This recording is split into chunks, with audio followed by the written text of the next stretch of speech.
Hello guys, সবাই কেমন আছো?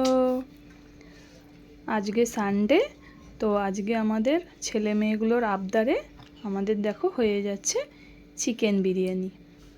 চিকেনগুলো দেখেই তোমরা বুঝতে পারছো যে যদি ঝোল হয় সাধারণত এত বড় বড় পিস হয় না, যেহেতু বিরিয়ানির জন্য, তাই জন্য চিকেনটা আমি আগের থেকে ম্যারিনেট করে রেখেছি।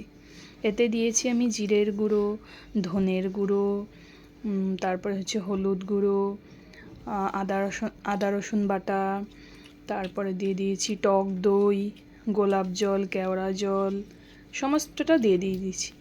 আর এইখানে দেখো আলুটা আমি ভেজে নিচ্ছি।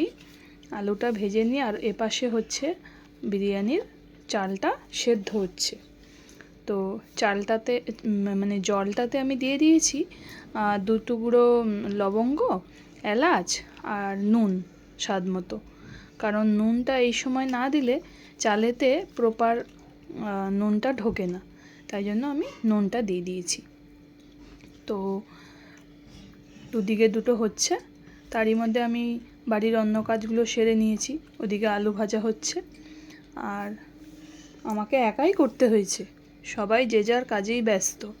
মেয়ে চলে গেছিলো কম্পিউটার ক্লাসে, ছেলে চলে গেছিলো ড্রয়িং ক্লাসে। তো আমাকে মানে এরা থাকলে অবশ্য একটু ডিস্টার্বই করে। আর এই যে পেঁয়াজ রেখে দিয়েছি বেরেস্তার জন্য, আর এইটা হচ্ছে মাংসতে দেবো বলে এই পেঁয়াজটা, এদিকের পেঁয়াজটা কাটা আছে। তারপরে এই যে ম্যারিনেট করা মাংসটা বেশ 1-1.5 ঘন্টা মতো আমি ম্যারিনেট করে রেখেছিলাম। তারপর এই যে দেখো, এটা হচ্ছে কেওড়া জল।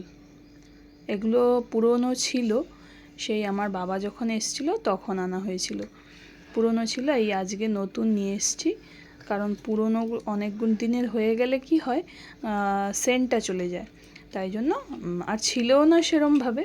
তাই জন্য আমি আজকে আবার এনে নিয়েছি গোলাপ জল আর কেওড়া জল।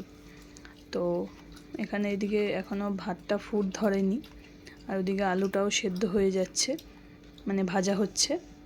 তারপর ঠিক আছে, এরপরে আমরা পেঁয়াজটা ওই বেরেস্তার জন্য তো কেটে নিয়েছি, ঠিক আছে।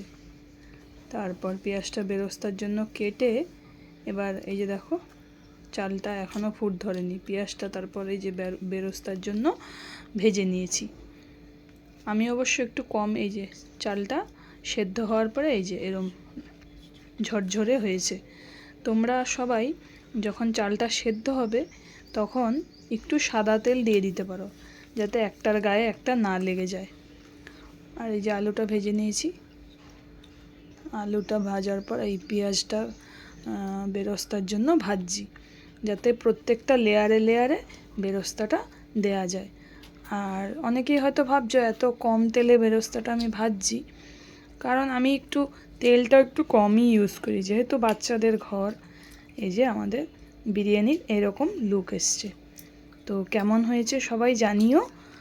আর খুব খিদেও পেয়ে গেছিলো। তাছাড়া আমার বিরিয়ানি দেখলে এমনিতেও একটু খিদে তাড়াতাড়ি পেয়ে যায়।